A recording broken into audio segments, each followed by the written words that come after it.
have the technology. We know the solutions. A global agreement is in place. It's now time to use your voice in the fight against the climate crisis.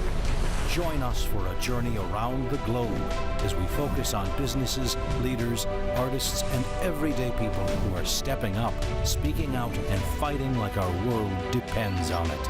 Because it does. This is 24 Hours of Reality. You too can be the voice of change, the voice of the future. Let your voice be the voice of reality.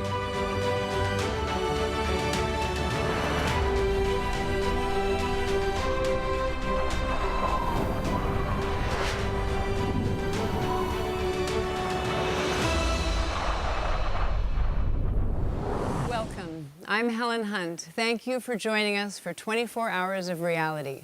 Be the voice of reality. The signing of the Paris Agreement 2 years ago made it clear people all over the world understand the urgency of the climate crisis, and our leaders need to stay committed to fighting it. While real progress is being made, more must be done and faster in order to limit the worst effects. That is why we all must find our voice on the climate issue and fight for action. Travel with us today as former Vice President of the United States and the founder of the Climate Reality Project, Al Gore, leads the way around the globe. We'll be focusing on the powerful ways activists are speaking up to empower and change entire communities and places where still more climate voices need to be heard. For the next 6 hours, we'll be live from our New York City home base, the Bridge at Cornell Tech, which is one of the most environmentally friendly and energy-efficient campuses in the world.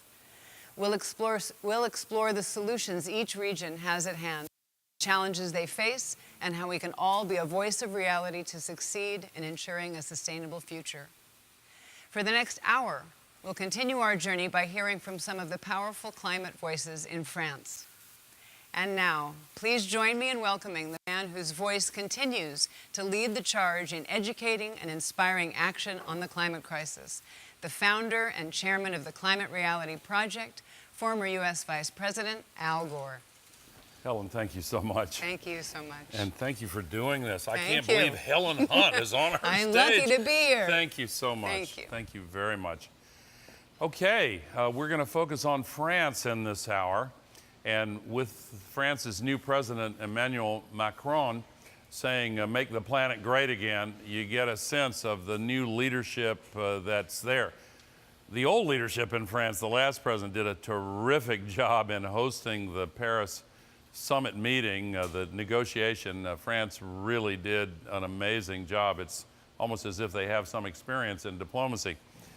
But President Macron is really making it a top priority. And so let's do a quick overview of where France fits into this picture. And this is the picture I always start with to remind us of what is at stake. And the three questions remaining to be dealt with are, must we change? Can we change? And most importantly, will we change? And that first question, of course, is now being answered pretty loudly and clearly by Mother Nature. But let's start off with this view of the sky from the space station. And to me, it's a really important image because it shows that the visceral impression we have of the sky when we stand on the ground, and it's not a clear day here today, but when you look up at a blue sky, it seems like it goes on forever. But actually, as this image shows, it's a very thin shell of atmosphere around the planet, and that the total volume of all that atmosphere is small enough that we are capable of radically changing its chemical composition and the amount of heat from the sun that it traps in the Earth system, because every single day we're putting 110 million tons of man-made heat-trapping global warming pollution up there. We're using the sky as an open sewer, free of charge. Go ahead, just dump all your gaseous garbage up there and worry about the impact on future generations and us later on. There are a lot of sources of this greenhouse gas pollution. Agriculture is one, particularly animal agriculture. Transportation, of course, that's part of the fossil fuel story, which I'll get to in a moment.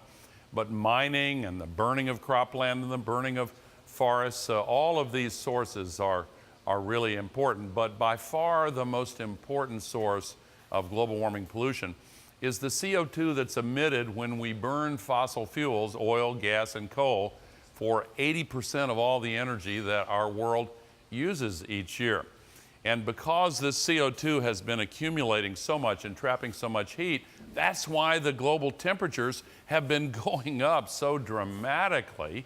And you know, 16 of the 17 hottest years ever measured with instruments have been since 2001. The hottest of all was last year, second hottest the year before, third hottest the year before that. So the pattern is pretty clear. Last summer, France and much of the rest of Europe was placed on red alert as temperatures exceeded 43 degrees Celsius, 111 Fahrenheit. This is an image of one of the guards at the Élysée. I think that's the Élysée Palace, fainting from the heat. Heat stress, by the way, this is a minor incident, I'm hoping, but heat stress is one of the most serious health impacts of these high temperatures. France has been warming at a rate 30% faster than the rest of the world, faster than the 20th century average of the rest of the world warming up. But to pull back again and look at the global nature of this, 93% of all the heat is going into the oceans and down into the depths of the ocean, 2,000 meters and more. Half of this increase has been in the last 20 years. And when the oceans are warmed up that much, it really disrupts the climate system. For one thing, it makes these ocean-based storms stronger. This is one of the French territories in the Caribbean. But it also disrupts the water cycle by vastly increasing the amount of water vapor coming off the oceans into the sky. And the warmer air holds more water vapor. Each degree increase brings a 7% increase in the moisture holding capacity of the air. Average humidity worldwide has gone up 5% in the last 30 years. That's not a small number. That's a huge change. And when all that moisture-laden air comes over the land, we get these rain bombs, and we get huge downpours of a lot of precipitation in a very short, concentrated period of time. And that's been happening, including in France. This was this summer in Landos in Haute-Loire. This was last year when they had to move the artworks in the Louvre up to a higher floor because of the flooding. That was certainly in the news. And the same extra heat that is disrupting the water cycle with all this extra water vapor off the oceans is pulling the moisture out of the soil and making the droughts take hold quicker, go deeper, and last longer. And France has had a very serious problem with droughts. This summer, 68 of France's 96 departments, they call them, implemented drought-related water restrictions this past summer. And really, all of southern Europe is being affected by a kind of a drying phenomena that's definitely related to the climate crisis, and the scientists have spelled this out in their peer-reviewed studies, and it's really very clear to them what's happening. And as everywhere else in the world, when the temperatures go up and the vegetation dries out, the fire risk really picks up quite a bit. This was Saint-Tropez during the summer last year. Les Mimosas, not far from Saint-Tropez. The reinsurance companies have marked this off very precisely. It's their business. Droughts, fires, floods, storms, all of these climate-related extremes have been increasing. And the doctors warn us that the climate crisis is also a medical emergency for our world because the tropical diseases are spreading to new areas. Air travel has something to do with that, but the range is expanding for the mosquitoes and the ticks and the other vectors, as they call them, that transmit and carry these microbial diseases. So it is becoming a serious issue. And the biologists, let me go back one, I think, hold on one second. I don't want to skip the main concern of the biologists. Let me go back one. Here we are. We are at risk of losing up to half of all of the land-based species that we share this planet with in this century. So when you add up all of these costs of the climate crisis, it's an unpayable bill. It threatens the future of human civilization. It's also the #1 threat to the global economy. And so the answer to that first question, must we change, is pretty clearly yes. So can we change? Equally important, if we have to and we can't, that's a formula for depression. But luckily, we have the solutions at hand, and we're now seeing an incredible breakout of these new renewable technologies. 17 years ago, the most accurate projections for wind energy were that the world might be able to install 30 gigawatts by 2010, but actually we beat that projection by 16 times over. And we've seen France's wind energy capacity grow quite dramatically, still growing. Wind now supplies only 4% of France's electricity, but it's a fast-growing source of electricity. And globally, wind could provide 40 times all of the electricity that the entire global economy needs. So clearly, this is a promising source, and the cost is continuing to come down dramatically. In many areas, it's now under 2 cents per kilowatt hour, which is way less than electricity from coal or gas. Solar, the progress is even more exciting. The projections were 1 gigawatt per year by 2010. We beat that 17 times over, and last year we beat it 75 times over. France's solar capacity has been growing very rapidly. It's an impressive program. This is one of the largest ground-mounted solar facilities in Europe, and the world gets more energy from the sun in 1 hour than the entire global economy uses in an entire year. Now we're becoming able to store it more affordably and effectively. A lot of growth in the last few years, but look what they're projecting in the future. This is an incredible breakout that's going to really be transformative. And there are over 170,000 jobs in renewable energy in France already. New efficiency technologies like LEDs are taking over the marketplace. And many countries are now phasing out the internal combustion engine. France has pledged to do so by 2040. So can we change? Yes. Will we change? Well, France hosted the tremendous negotiation 2 years ago in which every nation in the world agreed to go down to net zero global warming pollution by mid-century or as soon thereafter as possible. And under President Macron, France has actually announced that it's going to ban all exploration for oil and gas and all extraction of fossil fuels on any territory controlled by France by 2040. That is amazing and great. And of course, I love President Macron's slogan, "Make our planet great again." I like when he does it with that French accent too. It's inspiring to me. And I think that now it's time for the rest of us to join those who are using their voices to fight the climate crisis. Use your voice as a voice of reality. Fight like our world depends on it, because actually it does. And now we want to hear your voice, so let's check on what you've been saying on social media with actor and activist Shailene Woodley. Welcome back to the Social Media Corner. I am here with Van Ness and a very special guest, Shailene Woodley. Hey, how's it?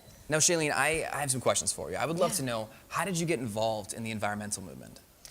Well, first off, what movement really matters if we don't have an earth to move on? Yep, Really, exactly. right? That's a good word right there. So no matter what you're passionate about or what you're fighting for, if we don't have a foundation to be heard and to use in a symbiotic way, then what's the point of that passion? I also, we can't survive without air, we can't survive without water, we can't survive without the natural elements that we're currently destroying and depleting. And so for me, it's not a matter of being involved in a movement. It's not a matter of being afraid of what's going to happen to the earth. It's a a matter of deeply loving this earth and deeply loving being a human being and loving the experience of being alive. And we can't be alive, we can't have these experiences if we don't have an earth to move on. So it's caring for our mother the same way that our mother cares for us, by providing us the basic elements we need to survive. Now, there's a lot of young people watching. Do you have any advice for them? Because this is their generation's movement. Yeah. And I really want to make sure that they feel inspired. Do you have any advice for them in terms of getting involved? Yeah, it's so easy, guys. It really is so easy. All we got to do is talk to each other. That's it. We just got to communicate. And we got to further education. And we got to take action into our own hands. Use the internet. Use your iPhones. Use these resources that we have so readily available to us, specifically like amongst our generation and amongst the younger generations. We know how to be personal investigators now. Nothing is secret, nothing is hidden, because everything is at our fingertips. So take advantage of that and start educating yourself, and then start educating your friends. You don't have to be preachy to spread the word about environmentalism, but you do have to be passionate, because again, without this earth, we won't survive. And if you want kids, we gotta have this earth. So take action, do something in your local community. People are so hungry and ready for someone to stand up and say, this is the next step we need to take, or this is how you can implement. Yeah, it can be small steps. Implement a recycling program into your local school. Very well said. Thank you so much. And remember, use the hashtag 24 hours of reality. And seriously, thank you so much. It means the world to me. I'm so ready to sign up wherever she's going to go, like, Let's do it. Yeah. Guys, it's not about me, it's about us. We all got to do it. That's great. All right, we'll great see you word, soon. Great word. Laurence Tubiana is the CEO of the European Climate Foundation. She was the lead negotiator of the Paris Agreement and made great contributions alongside the French climate team to the success of COP21. She now joins Jamil Smith via satellite from Paris. Hello, Laurence. Thank you for joining us here in 24 Hours of Reality. You were a key architect of the Paris Agreement. Why was it such an important achievement in addressing the global climate crisis?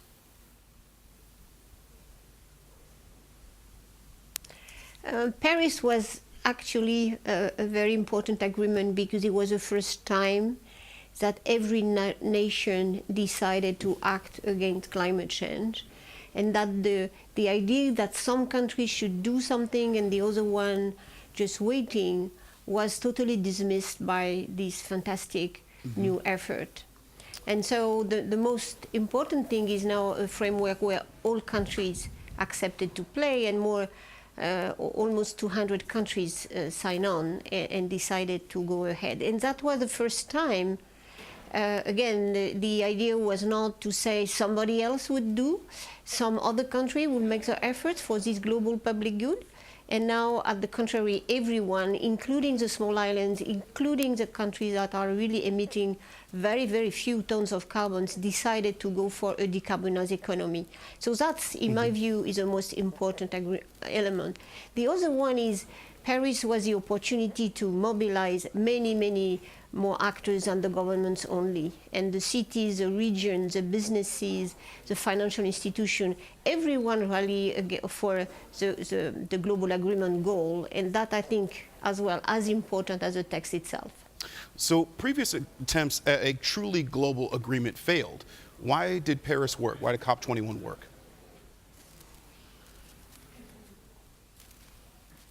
It worked because we changed, in a way, the vision. We changed the vision starting from where the countries were, how they perceived the risk, and how they perceived the fantastic opportunities to act. And the philosophy of the Paris Agreement is to start with everyone doing something within its own capacities, and of course adding to that the international cooperation. So what was different from Paris from other attempts was that there was no more a top-down approach, an idea that somebody will dictate countries to do something, and in a way it was sort of before a negotiation on the one-off of what could be your obligation. Paris Agreement was about every country decided to share a global, a long-term goal. Every country start, in a way, implementing that goal on the ground in their own country, and every country would do that and improve over and over. So the very important aspect was we know we can't win this battle overnight. We have to engage in a process, and Paris is about a process.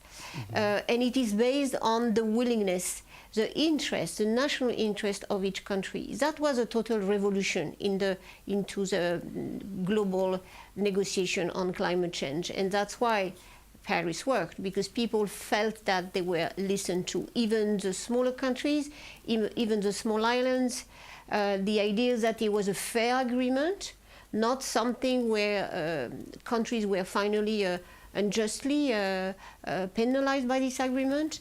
That was a very important element. The fairness element was decisive in the way countries decided to jump in. And that, I think, the two elements coming from the free decision-making of the countries, supported by their cities, the region, and many businesses and the civil society, and the idea that it was fair, that we have a fair system, and it was a dynamic system as well. So these three components are really the base of the Paris success. Now, the EU committed to reducing emissions by at least 40% below 1990 levels by 2030. Is it on track to meet those goals, and what is France's role in helping to realize it?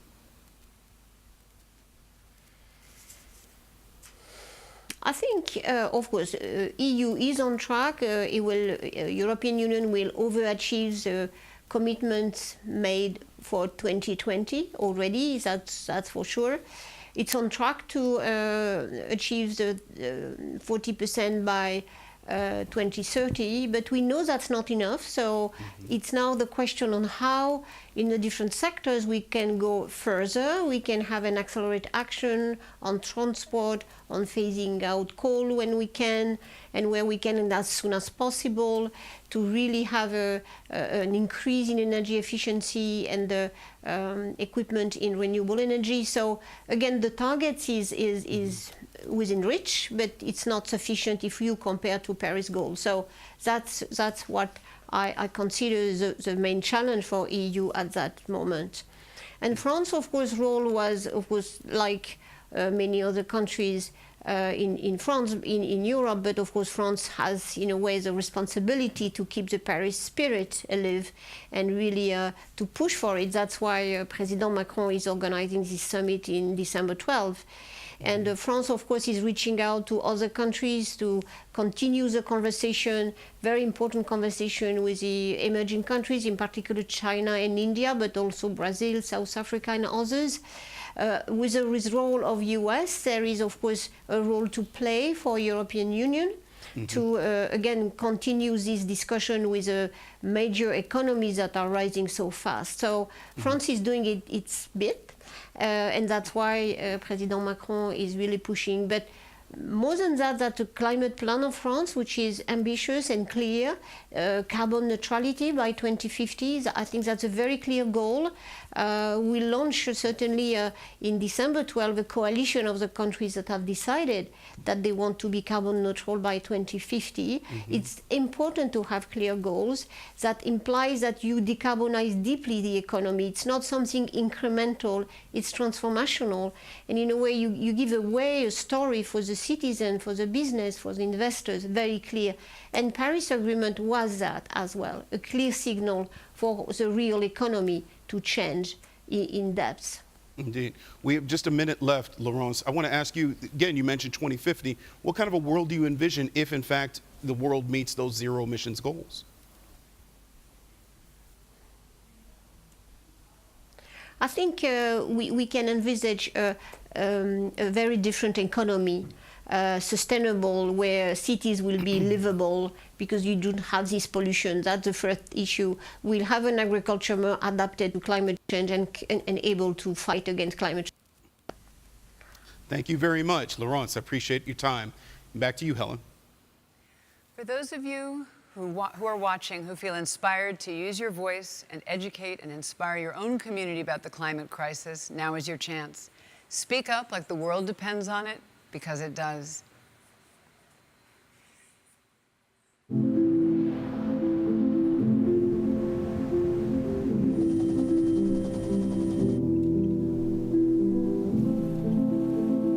I am Haven Coleman. 我叫尹伦。Diana Guzman Barraza. وصار لي في الحقل هذا مجال الطاقة الشمسية أكثر من 30 سنة. Ich vertraue darauf, wenn wir alle achtsam handeln, dann kommen wir voran. There's a saying that says if you want to go fast, go alone. But if you want to go far, go together.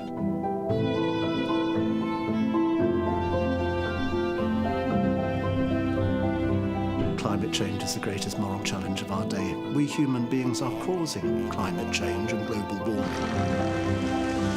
We have to take this into our own hands. Here are the actions that you can take. En dit is wat jij dagelijks kunt doen. Become an expert on climate change to surprise adults of your awesomeness. Talk to your children about the importance of climate change and what can be done. Think about your transportation. You can ride your bike. Consider switching to an electric car. Op te laden of je elektrische fiets om zo op een duurzame manier naar je werk te gaan. I think people should buy food that is locally grown. Eet minder vlees, maar kies voor een ander alternatief. No uses desechables. No uses popotes. Pakai ulang dan daur ulang. 不要尽量少的制造垃圾，减少你的碳足迹。 Encuentra energía solar para tu casa, oficina o universidad. I think renewable energy is one of the big pieces of the puzzle. And moving into renewable energy, I think, is quite important because it starts in the household.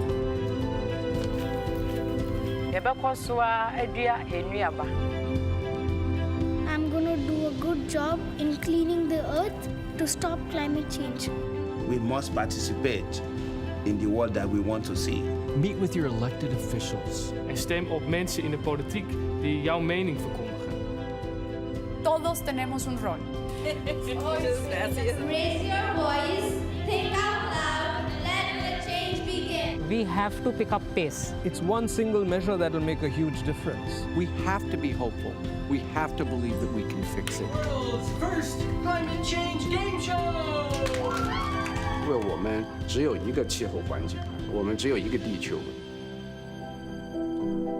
We can all do something. 여러분이 지속 가능한 미래를 만드는 에너지입니다. One voice can really make a difference. Be the voice. The voice. The voice of reality. Of reality. Be the voice of reality. Ik ben een stem van realiteit. I am a voice. Voice. Voice. Voice of reality. Yo soy la voz de la realidad.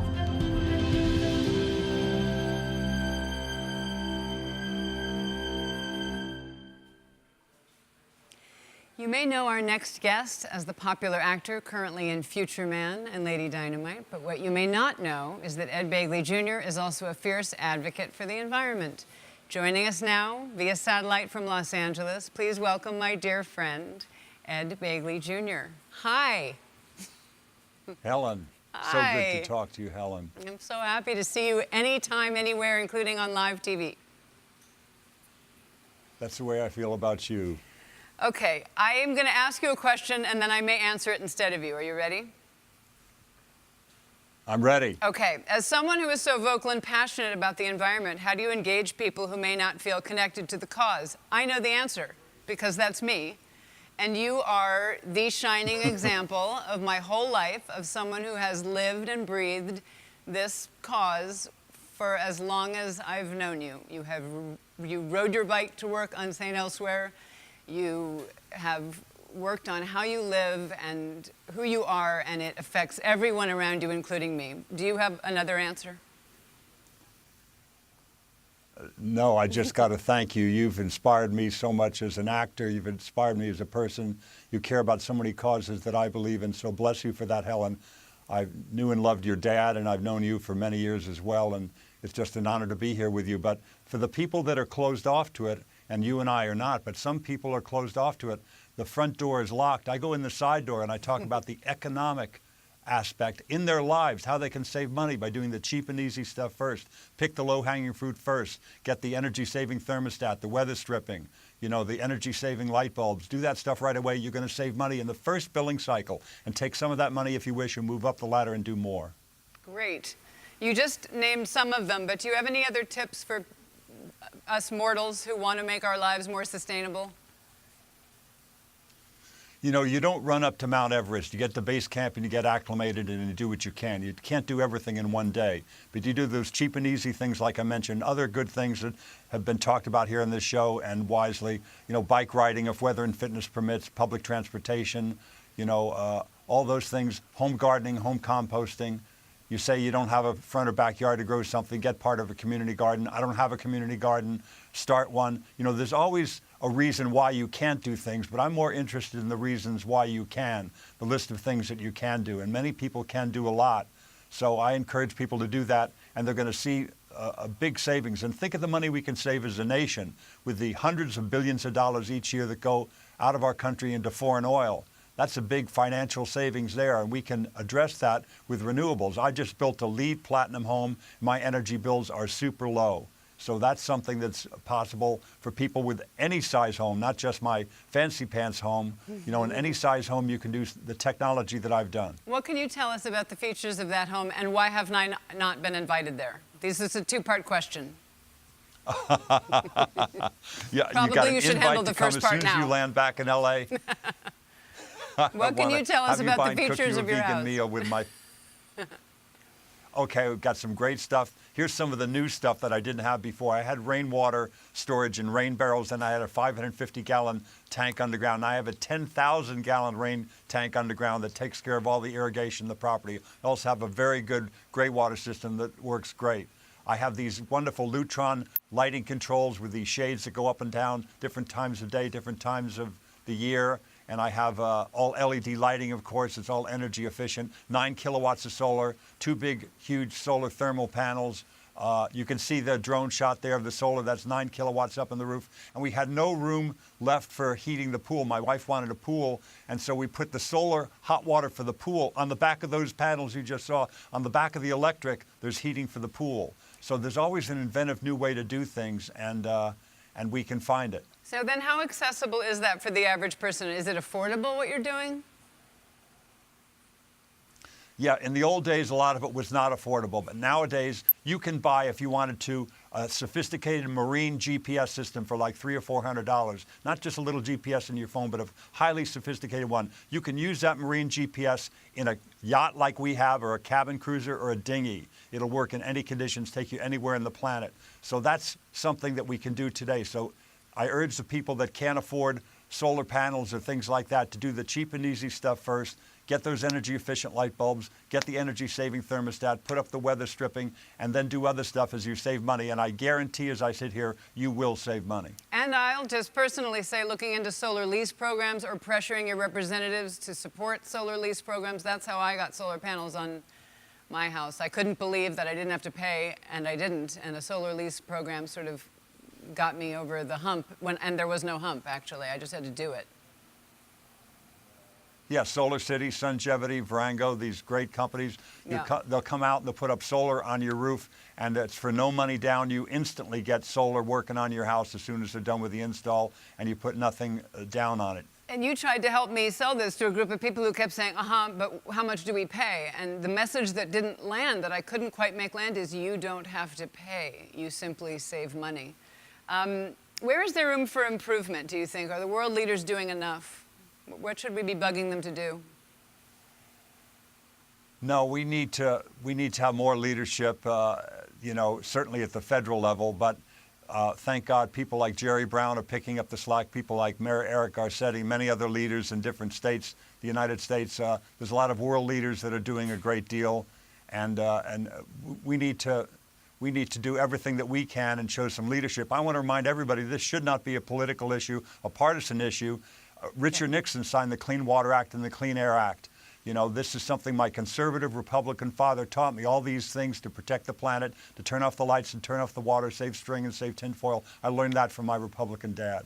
Well, I will say what I've learned from you is that, honestly, last week I was having people over, you almost showed up, and I was sick of doing dishes, and I see this box of plastic forks, and I'm just going to use the plastic forks, and then I said, Ed Begley wouldn't. He wouldn't. So I washed the forks in honor of you. You are a huge inspiration. I'm so grateful to know you. Thank you. Thank you so much, Helen. It's been so exciting to see. Please welcome Jean-Michel Jarre, who joins me from Paris via satellite. Hello, Jean-Michel. Tell us more about the concert you held earlier this year that raised Hello, awareness. everybody. Oh, hey, there you go. Let's account for the delay. Tell us more about the concert you held earlier this year, Jean-Michel, to raise awareness about the drying of the Dead Sea. Why was this cause so important to you?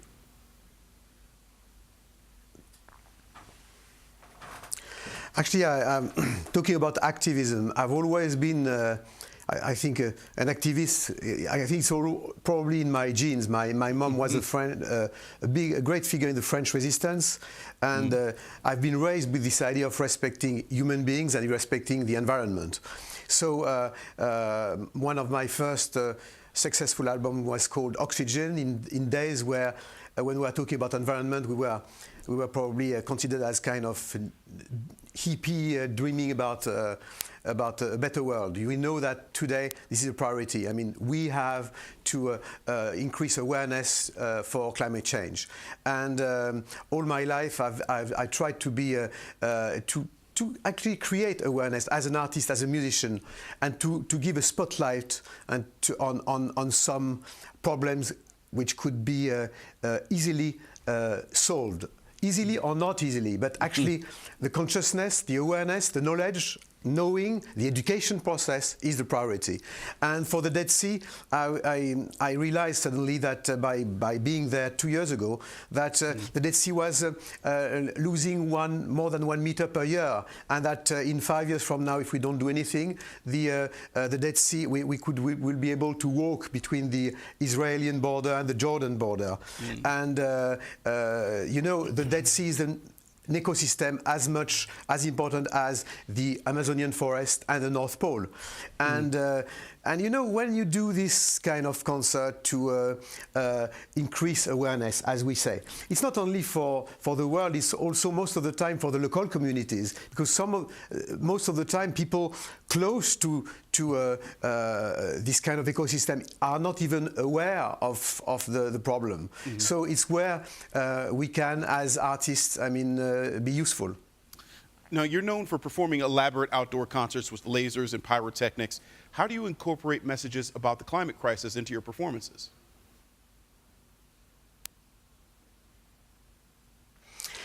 Actually, you know, it's all about when you have the privilege to perform in front of 100,000 people.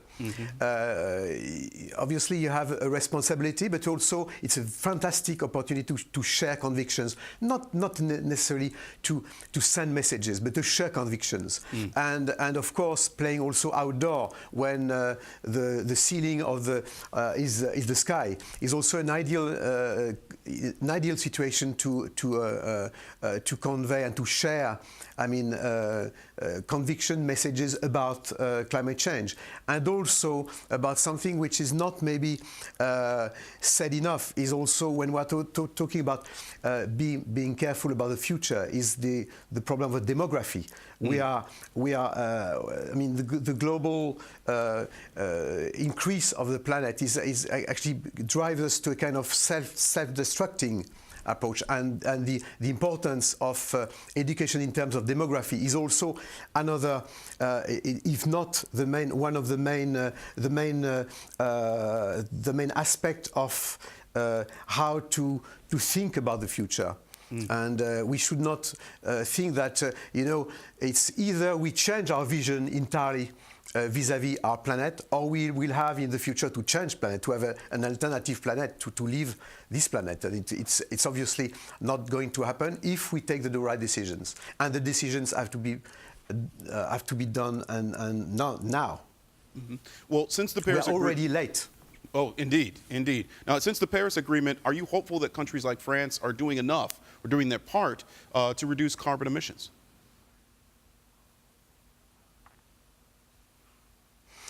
You know, we are not doing enough in France or anywhere else, but it's a very encouraging first step. And I must say that which is very encouraging on the French point of view and international point of view is I think President Macron is very aware of these questions. He's the opposite of certain other head of state, unfortunately, by having a real consciousness about the idea of taking precise, concrete, practical, pragmatic decisions about climate change. Now, what makes music such a strong medium for raising awareness about any issue, especially the climate crisis?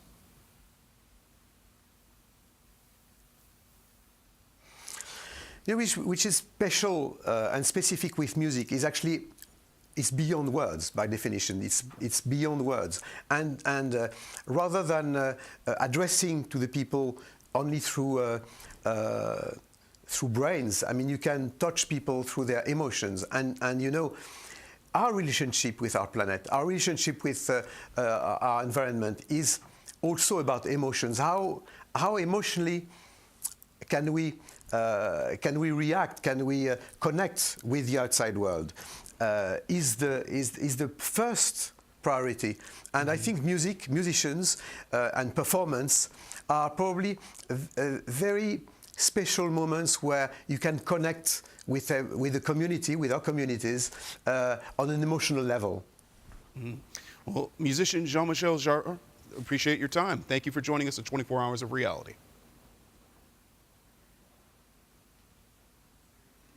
Thank you very much.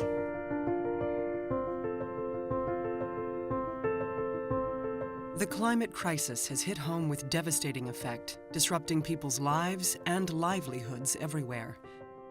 At the Climate Reality Project, we're empowering people across the planet to become powerful forces for change, fighting for climate solutions at every level of society. We train citizens to become climate reality leaders, dynamic activists who train and work with former U.S. Vice President Al Gore and field-leading experts to mobilize their communities for action.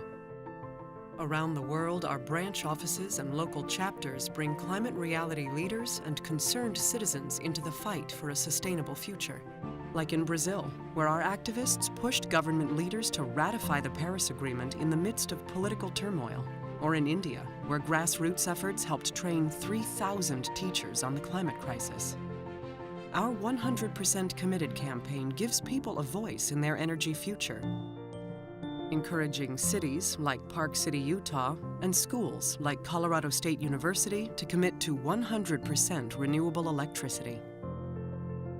And each year, our 24 Hours of Reality broadcast invites millions to join an all-star cast of musicians, celebrities, thought leaders, and more as we direct the world's attention to protecting the planet we all share. Today, as the United States begins a process to withdrawal from the historic Paris Climate Agreement, this work takes on heightened urgency. Now more than ever, we've got to fight like our world depends on it, because it does. Join us as we make our voices heard, as we demand that our leaders take action, and together, we'll make a bright and sustainable future a reality.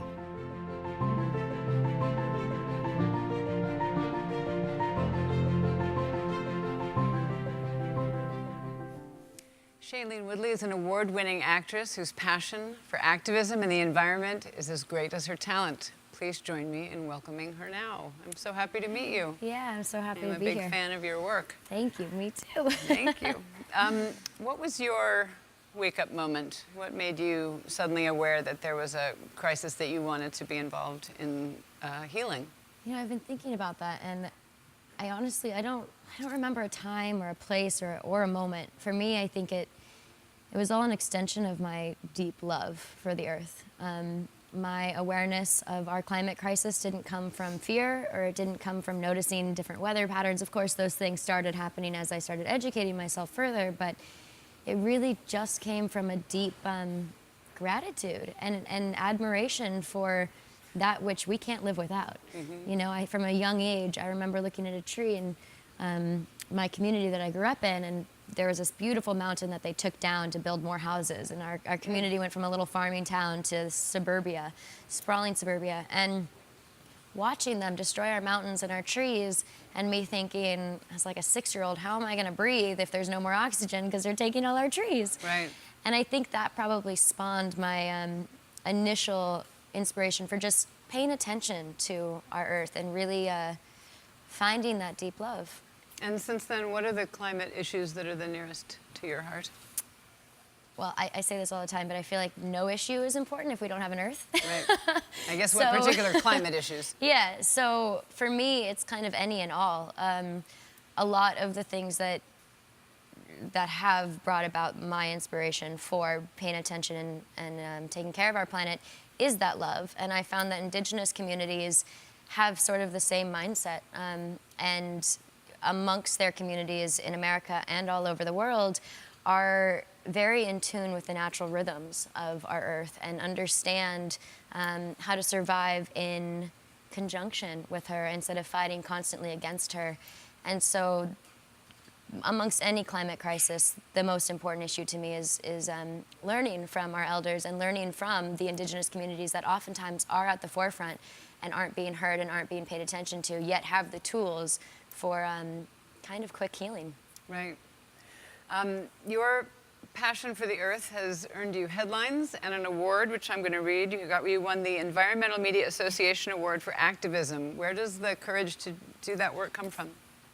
I just don't see anything else to do. I mean, I guess it's courageous or brave, but at the same time, I am one of those people that I feel like we're all going to die one day, and so we might as well die living large and loving large and paying attention to the things that really matter for future generations. Because my lifespan on this planet is limited, and my children's are as well, and their children's are. But if I can count to my great-great-great-grandkids and guarantee that they're going to have a planet to thrive on and not just survive on the way so many of us nowadays are having to do, then I'll know that I fought as hard as I could. You did your part. Yeah, I don't know if that's brave or if that's just paying attention to the things that that really matter. You know, it's something we can't be ignorant about. And you took a trip recently to Fiji and New Zealand? I was working down there. Great. Yeah. And what did you see or do there that added to what you know about the environment and how much she needs from us? Well, we were on the ocean for almost 4 months straight, and deep ocean, and just the amount of trash that we even witnessed deep in the middle of the ocean when certain swells came and when different current patterns occurred. That was really eye-opening for me, because although I grew up in California near the ocean, I hadn't ever spent a prolonged lapse of time deep in the middle of her. And you know, we do have these trash piles we have one a couple 100 miles off the coast of Hawaii, and all these different trash vortexes that are collecting the plastics and the waste that we're not paying attention to. And that was a big eye-opening moment. Also, you look at Fiji, and they're one of the first islands to be affected, or first communities to be affected by our climate crisis. So that in itself was really, it's hard to be apathetic when you're looking someone in the eye who you know their home is going to be destroyed based on the actions that I'm doing right here in New York today. So based on what you saw, what changes, even small changes in your own lifestyle, have you made? Which ones are you hoping to make but haven't quite gotten there yet? There's so many. I mean, on a small scale, we can all be more cognizant and mindful of things, even including the clothes we wear. Are we buying new clothes constantly, or are we using recycled clothes? To the food products we buy, to honestly, voting with our dollar is really important. There's a lot of corporations out there who are doing incredible work when it comes to climate change, and there's a lot of corporations who aren't. And so find out what corporation is behind the pants that you buy or the crackers that you have in your cupboard. Be more mindful. You don't have to take a giant leap and make a big step. You can unplug things at your house. You can recycle. All those small things to be mindful about. Voting with your dollar and talking to one another. Educating yourself and educating other people. There's infinite amounts of resources now online that are at our fingertips to help us learn and help us understand how we can take further steps in our own communities. I think oftentimes with climate crisis, people are so overwhelmed and they don't know where to start. They feel like, I'm driving a gas vehicle every single day, and I, am engaging in this type of activity, and those things eventually will change. But we have to start small and we have to start local. And so I think that's the greatest gift we as an individual can give to other people and to future generations. And then spawning from that or spreading from that, communities will begin to build and the infrastructure for great dynamic change will occur. Yeah, I know for me, I have a hybrid and I thought, oh, I should get an electric car, or I should try to convert it. And I spoke to a green mechanic who said, you want to help the environment? When you do buy a car, buy small and buy electric. But in the meantime, don't buy a car. Yeah. Because 30% of the emissions are in the building of the car. And Yeah, that was buy I had a no used idea. car. What other And there's words of so many- encouragement could you give people who feel like, I see it, but I don't know what to do? My word of encouragement is a little bit harsh, but it's just kind of more of a wake up, we don't have time to wait.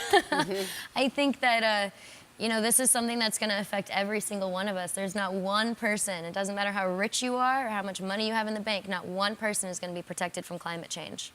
And the second that we all begin to realize that, the second that we all begin to realize that we're in the same boat together and we're going to have to start communicating because we're going to have a huge climate crisis when it comes to climate refugees. These things are real. And the biggest thing that I think we can do is begin to be kind and compassionate and loving towards one another. And ourselves. And ourselves, because Thank if you we're so not much. loving to the earth, we can't, or to ourselves, we can't love the earth. So. Yes. Thank you so very much. Yeah, thank you. Over the last hour, we've spent time getting to know some of the challenges faced by the people of France and the many ways people are taking action toward a more sustainable future. Remember, the most powerful warrior in the fight against the climate crisis is you. There are many ways we can make a difference in our politics, in our communities, in our businesses, and in our own lives. Go to 24hoursofreality.org to get your climate action kit. You'll learn how to download and give your own climate presentation and other ways you can be the voice of reality.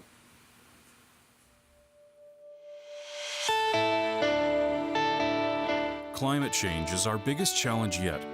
The world's getting warmer, seas are rising, and our weather is getting more and more dangerous. Our planet's future is in our hands. We must and can act and lead the fight to a clean energy future. All across the planet, climate reality leaders are doing just that. They're inspiring people to stand up and take action when it matters. You can join them, become a climate reality leader, and learn what it means to lead a world-changing movement. You'll train with former Vice President Al Gore and some of the best scientists and influencers out there. You'll learn the latest on climate science and solutions, and learn how to share it with a message that moves audiences to act. You want to make a difference? Become the world changer you know you can be. Become a climate reality leader.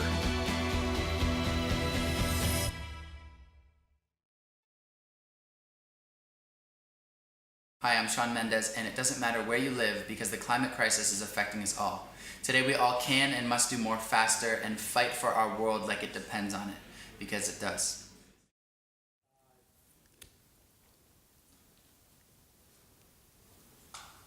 Welcome back to the social media corner of Climate Reality's 24 Hours of Reality. I am the social media host, Caleb Worthy, and here's the situation. We have a lot of social media content. If you use the hashtag 24 Hours of Reality on Twitter, on Instagram, or on Facebook, there is a chance that your post could be right here on the live broadcast. And I want to give you some examples. We have some really fun watch parties happening all over the world. And here's a really fun one from Paris, France. I just want to play this video really quickly.